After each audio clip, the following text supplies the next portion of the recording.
Hi, Zizaran here with a new video, and from Gamescom, there is a new update for Path of Exile 2. It is a 13-minute gameplay update of the Druid, so I figured we would watch that, and I haven't seen this yet, so this will be my first reaction of seeing the Path of Exile 2 Druid in action. So let's watch it. Here we have 5 different characters that we're showing on the demo. These top 4 we were showing at ExileCon when we had it a few weeks ago. This last one here is the Druid, which is the one that we're mostly sort of showing as the new character for Gamescom. You're a champion. And effectively, I guess one of the sort of primary things we want to get across to people is the sort of different combinations between skills. This is like an instruction sheet that is used for, in the consumer booth, so you can sort of know what you're doing. But I'm just going to go to one of the islands here and in Act 4 and show you what the Druid can do. Great. So excited. In Act 4, you have a boat and you sort of can go to whatever of the different islands you want. They have all different like little stories that you can find out about. And in the demo we've got a few of them. There's more than just these ones, but this is what we'll do for the time being. So this is the Isle of Kin, which is an area that is a sort of like volcanic island with a whole bunch of goblins on it. And as we get here, we can show it off. So this being the Druid, it's kind of a hybrid spellcaster. So you've got both spells, and you also have a bear form. Well, in fact, more than a bear form. You have other different animal forms. So the thing people often hear for is this kind of stuff. Is this kind of stuff. So if you are in bear form, look nice. You can obviously run around. Using spells is also sort of important, and what we want to really do is make it easy for you to go from sort of spellcasting mode to bear mode very quickly. So what I can do here is if I slam down, I love the slam. When you use your bear form, when you use a bear skill, you immediately just when you use a bear skill, you turn into a bear and you do the skill. When you use a spell, you sort of automatically transform and use the spell. So there's no like sort of having to manually transform from one to the other. You just use this use the skill and it does it. There's like a sort of slight time penalty. So if you do multiple bear things in a row, that's going to be more efficient. Yeah, it can be more in the middle. There's like a little time penalty, about 500 milliseconds for the transform. So you're kind of incentivized therefore to like. Use some spells, do what you're doing there, then turn into a bear, and then do that too.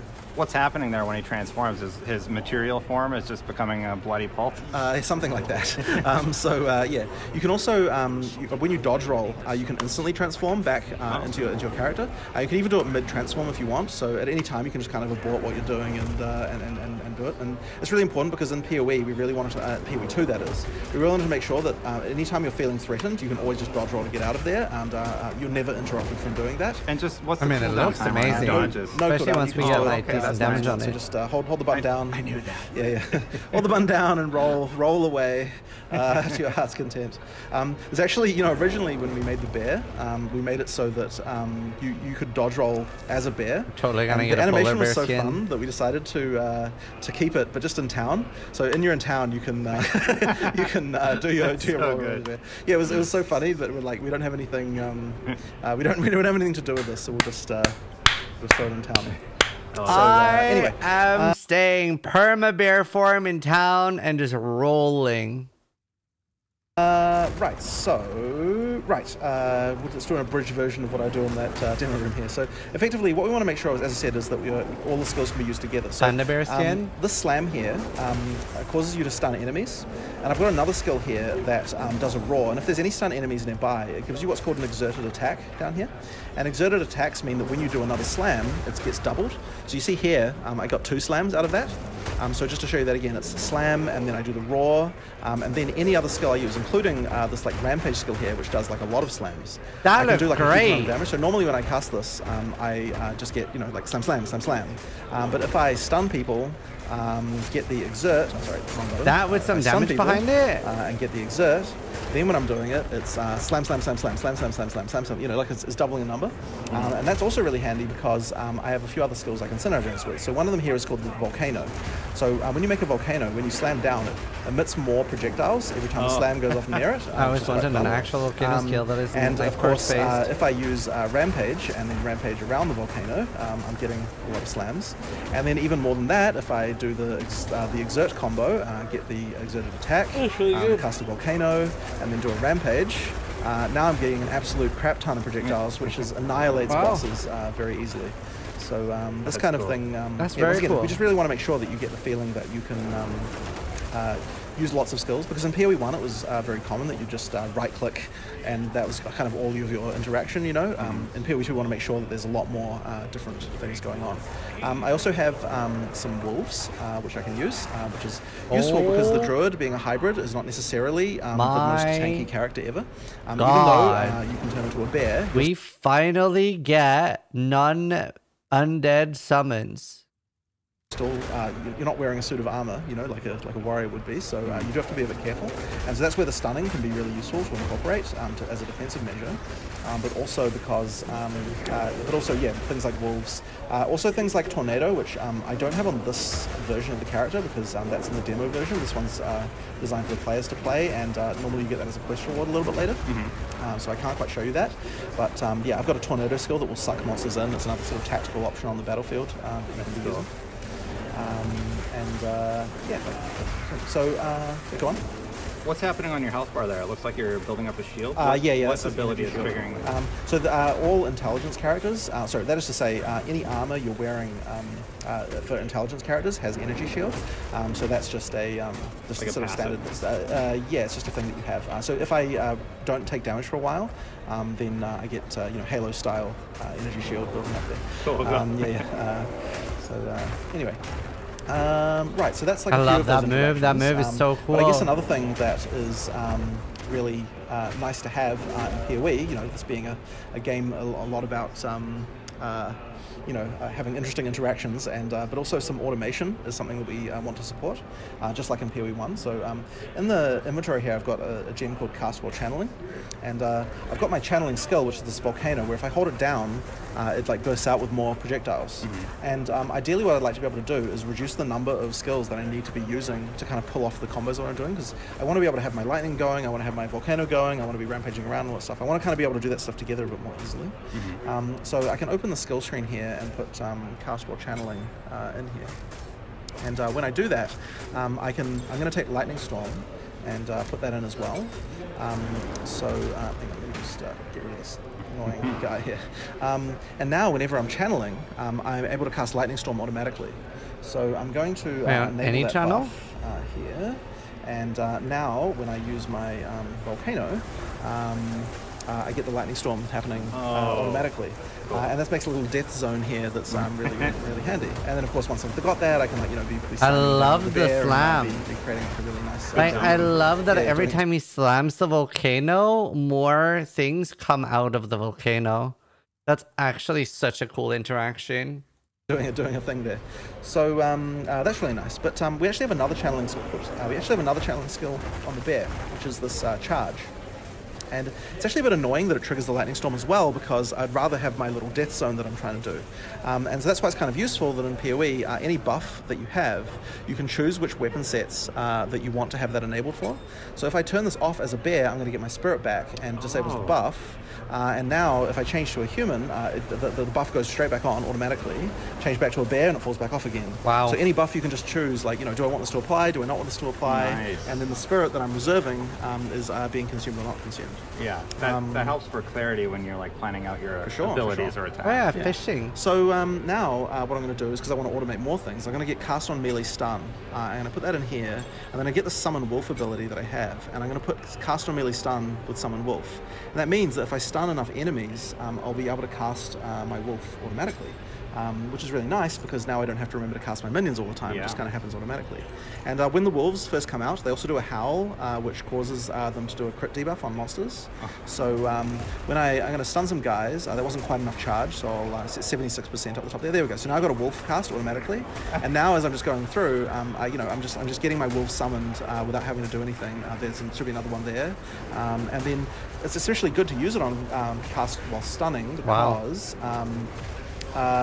that means I can use my exert. I'll put put that on the wrong keybind. I think some Rampage. Where's the war cry? There it is. Sorry, purchase wrong. Where were we? Okay, right. So I can do my stunning. I get an extra wolf, which I didn't get that time. No, I did. I just didn't notice. Okay, right. So do that again. Get my stun. Get a wolf. Oh, I just noticed. We still have the old Solaris from the nurse there. Exert an attack, with the roar, which I once again failed to do the timing right because I'm in a bit of a funny setting here. Do the roar, and then I can get the rampage. And the thing is, while I'm doing that, all the monsters nearby are getting that crit debuff on them. So it's kind of a way to get like more. It looks so nice. Like the slam just looks really impactful. Yeah, so that's like a quick introduction to some Druid skills here. But I can also go and let me just find the boss for this area, and we'll see if we can utilize all of those elements. I'll just get some rage, which I need to be able to do my rampage a little bit further, and then we'll rampage over to where the boss is. I wanted to try Druid at Exile We'll do a boss fight here. I wish I got to. What's going on? Where is the boss? There's a problem with random levels, as you never know quite where the boss will be. It's okay. Right, there it is. So this here is an arena that the goblins have made to sort of fight their beasts against each other. And here we have the blind beast, which is one of an albino version who they've blinded. So here I want to get the... you can see, like, utilizing all these different attacks here. You're melting. Yeah, I can actually melt the boss. Crazy damage compared to the getting warrior. The volcano is actually even better. We'll have to run away from that though. It's even better against large monsters because the projectiles hit. Yeah, the damage because is really the area good. that the boss takes up is larger. More of the projectiles of the volcano are going to hit the boss. So that means that it's actually very advantageous. Oh no! Get away from that! Get away from that! Okay. So, yeah. It's very advantageous to be able to use volcano against a boss like this. You gotta focus up. Don't worry. Yeah. Go for it. Okay. All right. So. Use your potion. Yeah. That's yes. That's what, yeah. Sorry. All right. Oh shit. Okay. Yeah. Okay. Right. There we go. Now I need to stun him. Okay. There we go. Got the stun. Get the exert. Get the rampage. That's what I need to do. He's in the wrong place though. The rampage does insane damage. There we go. All right. So, especially with the volcano popping up like. All right. Loads he's doing that. So what I want to do while he's things. doing that is do my channel. And then ideally I can pull him back in, and then I can probably just slam. Right there. I can probably just slam. Oh yeah, there we go. Nice. All right, there we go. So yeah, that's the Druid. That's awesome. Yeah. Can you show me a little bit more about the loot? There's probably not like a huge amount to talk about there at the moment. I mean, it's very similar to Path of Exile 1 in that regard. Yeah. I mean, there's a lot of changes under the hood, but I guess one thing that we do want to make sure of is that in PoE 1 we had a problem with like way too many white items on the ground, this kind of stuff. In PoE 2 we really want to improve the loot. There's a few different ways we're addressing that. One of them is gold, which we added. Another one though is that the effect of what's it called? Item rarity does a lot more now. So what that means is that bosses are much likely to drop better items rather than more items, which is a better thing for the player. It means you don't have as much spam everywhere. So this particular boss dropped an attribute gaining quest item, so I can use that and get some more attributes. So that's a reason to do one of these side bosses. And then if you like, I can go to a different character class and show you some other stuff there. If you I would like. love that. Let's Sure. Absolutely badass. So that was the Path of Exile 2 Druid. It looks really cool. Obviously it looks slower than PoE 1, but absolutely such a cool thing. And it looked so impactful. I love the interaction between the volcano, the lightning, the fact that the volcano orbs come out, not just with the slam, but also around rampaging around it. That looks like a really cool like boss kill thing. So many cool interactions. Obviously like less damage and speed than we would want, but this is also like pretty random trash gear during the campaign. So, oh my god, it looks sick. I can't wait to see it. I'll link it in chat for those that want to see more. Everybody watching on YouTube, hope you enjoyed the video. Sub if you liked the video, but more importantly, try to die less than I do.